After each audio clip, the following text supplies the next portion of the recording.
Welcome to the Robots, Visas, Vampires podcast. Are you ready for another deep dive into sci-fi and fantasy?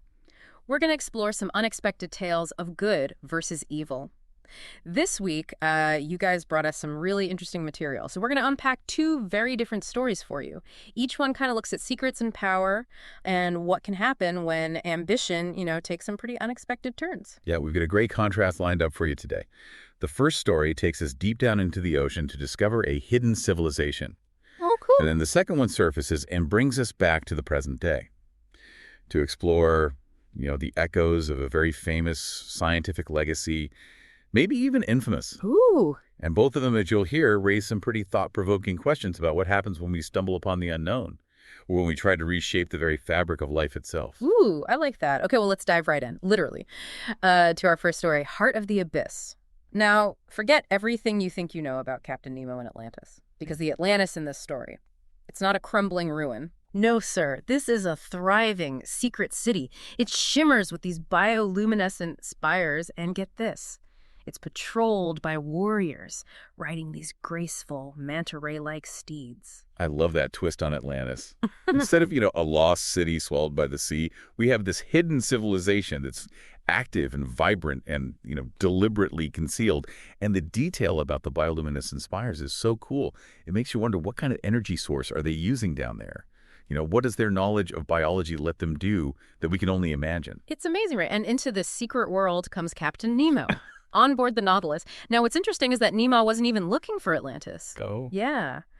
Your sources say he was drawn there by some mysterious maps and some strange sonar readings. Think about that for a minute. Pure scientific curiosity leading him to what sounds like pure fantasy. It really makes you question where the line between science and fantasy actually is. That's such a good point. I mean, for everyone listening, think about how often big discoveries happen, not because we're searching for them directly, but because we follow a trail of unexpected clues. And those sonar readings are key here.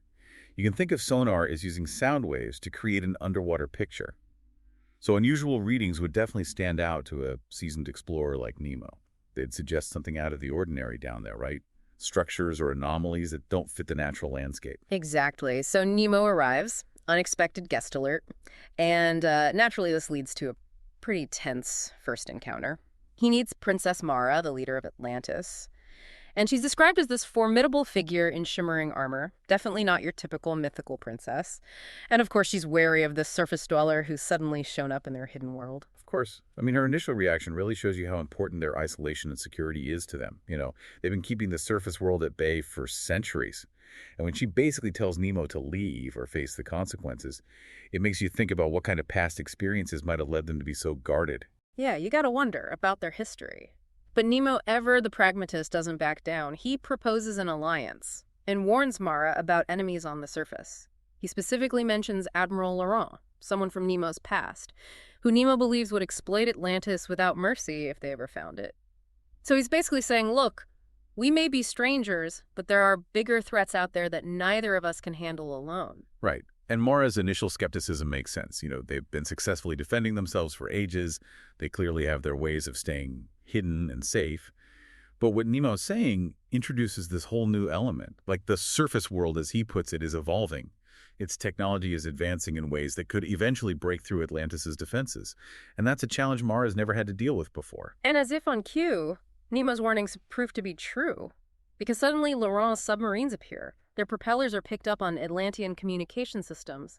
This isn't just a hypothetical threat anymore. It's a very real and imminent danger coming straight for them. Oh, wow. Talk about a catalyst. The arrival of Laurent's forces just proves Nemo right, and it forces Mara and the Atlanteans to act. There's no time for hesitation. It's all about survival now. And it raises some interesting questions about Laurent. What's motivating him, and how did he even manage to track Nemo to such a well-hidden place? Yeah, how indeed. So what happens next is an epic underwater battle. We've got Nemo's Nautilus, a marvel of Victorian engineering, with its steel hull and all its intricate mechanics going up against Atlantean war machines armed with biotorpedoes that are fueled by glowing algae. It's this amazing clash of early industrial tech versus something that feels almost organic and magical. The contrast is incredible. The Atlanteans are using bioluminescent technology not just for lighting up their city, but as weapons. Imagine that. weapons powered by a natural process. And even Nemo's crew, who've seen their fair share of wonders, are awestruck. It really highlights how advanced Atlantean civilization is. Absolutely. And in the middle of all this chaos, an unlikely alliance starts to form. Hmm. Nemo and Mara find themselves fighting side by side. Your sources actually mention Mara's energy spear and how it can disrupt enemy systems. It's a pretty effective piece of Atlantean tech. It shows how well they understand energy manipulation underwater. It's a turning point, right? This collaboration in the face of danger, it forces Nemo and Mara to look past their mistrust. They have a common goal now, survival. And you see how serious things are when Mara is willing to fight alongside Surface Dweller. And Nemo is committed to protecting a city he just discovered. It shows you how a shared threat can bridge even the biggest divides. Couldn't have said it better myself. So they managed to push back Laurent's initial attack, at least for now. And the story shifts to the aftermath. Inside Atlantis' protective force field, there's this feeling of unease. Mara admits that Nemo was right. The surface world is becoming a serious problem. Yeah. Laurent's retreat gives them a moment to breathe, but the danger is still there. And when Mara acknowledges the growing threat from the surface, it changes everything. Their strategy of isolation might not work anymore. And now she has to rethink the principles that have kept Atlantis safe for so long. And this leads to the big question that Nemo puts to Mara. He gives her a choice. Atlantis can try to face the coming changes alone, clinging to their isolation. Or they can consider an alliance with him, this unexpected outsider who's proven himself in battle. That's the heart of the story right there. Mara embodies the traditions and pride of Atlantis. And now she has to make a huge decision. Does she stick with the status quo, which has worked so far but is now vulnerable? Or does she embrace the unknown? An alliance with a technologically different and unpredictable surface power, risking the very secrecy that has been their greatest defense. Big decision indeed. And the story ends with Mara wrestling with this choice, this conflict between ancient pride and the need to adapt to a changing world. It leaves you hanging, wondering what path she'll choose. Right. It's a cliffhanger. The story doesn't give you a simple answer. Instead, it leaves you, the listener, wondering, will Atlantis adapt? Maybe sacrifice some of their secrecy for the sake of security? Or will they stay isolated and risk being discovered and exploited? That open question is what makes this part of our exploration so fascinating. It really is. Okay, so let's switch gears completely. We're going from the mysterious ocean depths to the surface world, to the present day. And a very different kind of inheritance. Our second story, Playing God, version 2.0, is about Alex, a descendant of the one and only Victor Frankenstein. Interesting, and what's really striking is how Alex sees the name Frankenstein. It's not a badge of honor. It's a curse. The weight of their ancestors' dark legacy. Yeah. And that gives us a new perspective on this classic story. It puts the Frankenstein narrative in a modern context. Exactly. And Alex isn't trying to recreate their ancestors' monster. Nope. After finding Victor's journals, which detail how the original creature was made and how it escaped, Alex seems determined to do something completely different.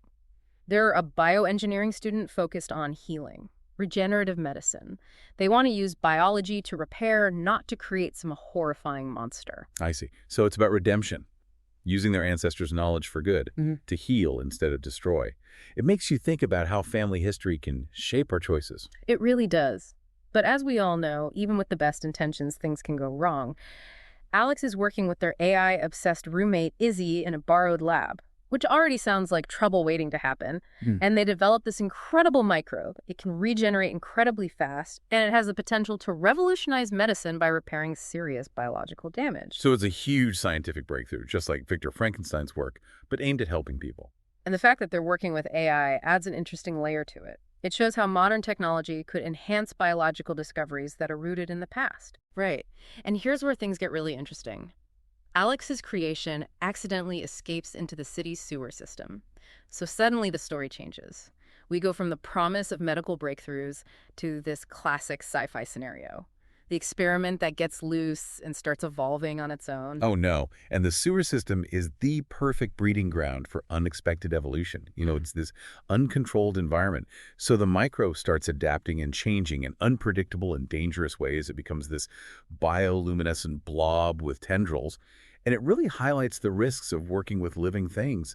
Even a seemingly contained experiment can have huge unintended consequences. Absolutely. So what do Alex and Izzy do? They have to go into the sewers, which your sources describe as this disgusting mix of decay and bad science, armed with whatever makeshift gear they can find to try and contain their creation. Wow. That's a far cry from the pristine labs we usually see in these stories, right? It shows how messy things can get when you're dealing with an out-of-control biological entity. Going into the sewers is like confronting the dark side of their scientific ambitions. And the environment itself reflects the danger of their creation.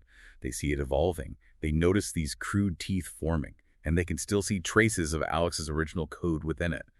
It's a terrifying example of how fast evolution can happen when you take away all the constraints. Totally agree. And just when you think it can't get any weirder, you hear this roar echoing through the tunnels, and guess who shows up? Victor Frankenstein's original creation. But this isn't the mindless monster you might expect. No, this creature is this towering figure made up of discarded tech and debris, a fusion of flesh and machine. Wow. So the original creature is back, and it's evolved too. It's not just survived all these years, but it's adapted, maybe even upgraded itself, using our discarded technology. And then it does something totally unexpected. It starts protecting the escaped microbe, like it sees the blob as one of its own, Yeah. a fellow abandoned creation. It's wild. It is. And then the creature actually confronts Alex. It recognizes Alex as another player of creation. And there's a sense of kinship there, like a shared experience of being abandoned. That's deep. And it forces Alex to really think about the ethics of their work. It's not just about the scientific potential anymore. It's about the responsibility that comes with creating life, even microscopic life. And the creature's perspective as someone who was abandoned by his creator is a powerful critique of unchecked ambition. Right.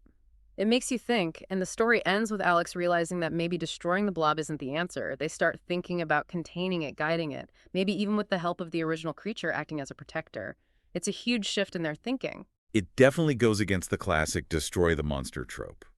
Alex is considering coexistence and accepting responsibility for their creation. And the idea that the original creature, this misunderstood being, could become a guardian adds another layer of complexity to the ethical dilemma. It's really interesting. It is. So in both of the stories you sent us, we see these different worlds dealing with the consequences of ambition, the dangers of pushing boundaries. In one, we have Atlantis facing the intrusion of the modern world. And in the other, a descendant grappling with the unintended consequences of scientific progress. That's right. In Heart of the Abyss, the big question is, can isolation survive in a changing world? And can two very different cultures find common ground when they're facing a common enemy? And in Playing God version 2.0, we see how the idea of family and responsibility gets twisted when creation goes wrong. And it forces this descendant to confront not just their ancestors' mistakes, but the nature of life itself. It's pretty heavy stuff, but that's what we're here for, right? To explore these big ideas. So tell me what stood out to you the most in these stories. What are the broader implications of seeking forbidden knowledge or trying to control the very essence of life? These are the kinds of questions that stay with you long after the stories are over. And that's what we love about them. Absolutely. So thank you for joining us this week on the Robots vs. Vampires podcast. Don't forget to rate and follow the show for more awesome stories.